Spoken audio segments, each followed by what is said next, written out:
So guys, what you see here is 2 days.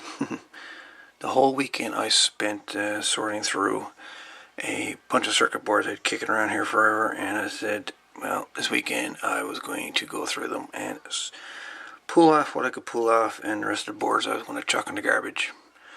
Some of the boards, I just had a bit of fun there today earlier, decided to squash them. A couple of people, one person seemed to like it, Mr. Richard, and of course one guy decides to thumb it down. Well, you know, it's only for fun, so don't have to freak out. But anyways, so yeah, this is 2 days worth of scrapping circuit boards.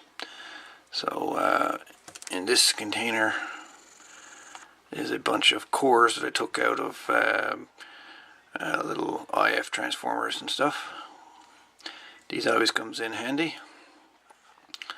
And of course right here there's a whole pile of hardware, assorted hardware removed from those boards. A bunch of jumper headers, I guess you want to call them. Came out of another board that I decided to pull apart. These come in handy for switching circuits on or off, I suppose.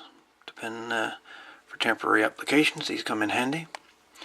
And then we got this monstrosity of parts here. I don't know how much money's worth of stuff is here, but I'm sure there's quite a few bucks. There's everything from resistors to capacitors to inductors. There's relays down here. There's audio transformers.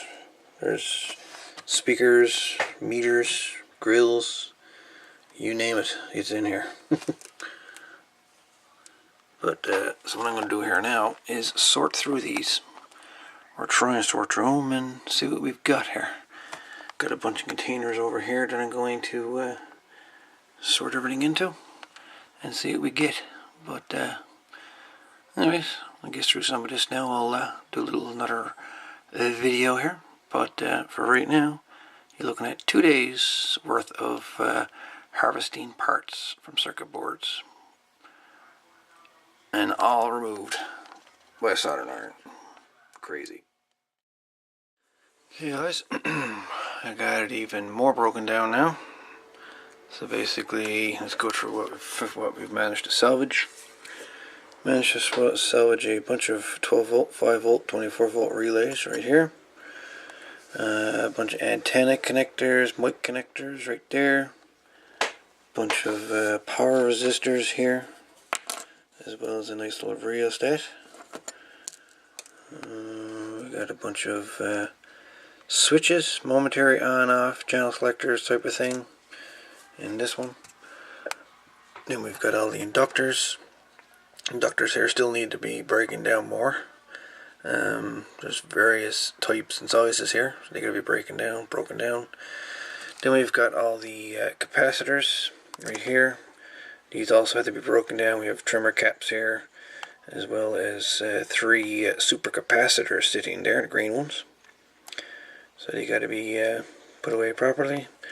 Then we've got these header, I call them little momentary switches, I guess. So you can unplug the blue part, move it over 2 pins, and there you are. And then we got all the resistors. These need to be broken down a little bit more. There's some variables mixed in with them. Other than that, that's all the resistors. Then we've got over here, we've got all the transistors that I managed to, transistors and ICs that I managed to salvage from all the scrapping. And this one we have a bunch of diodes and LEDs, as well as one resistor there by the looks of it. We don't want a resistor in with the with that stuff now, do we? Let's put them in a proper bin.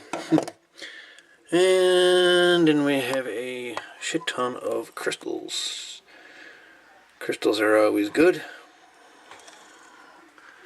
We've got a 50 milliamp DC milliamp meter right there, milliamp meter speaker. We got a couple of these rotary switches. took out of a couple of radios. Of course, the hardware. 2 matching transformers. A couple of pieces of coax here with the actual connectors salvaged as well. And got a nice little power connector connection here. I can take this apart and resolder this if I wanted to, make it longer. But there we have it. That is the parts salvaged over the last couple of days. Overall, I think I've done pretty well. And yeah. So, how much money's worth here? I wouldn't even want to guess, but I'm sure it's expensive. Anyway guys, enjoyed the video.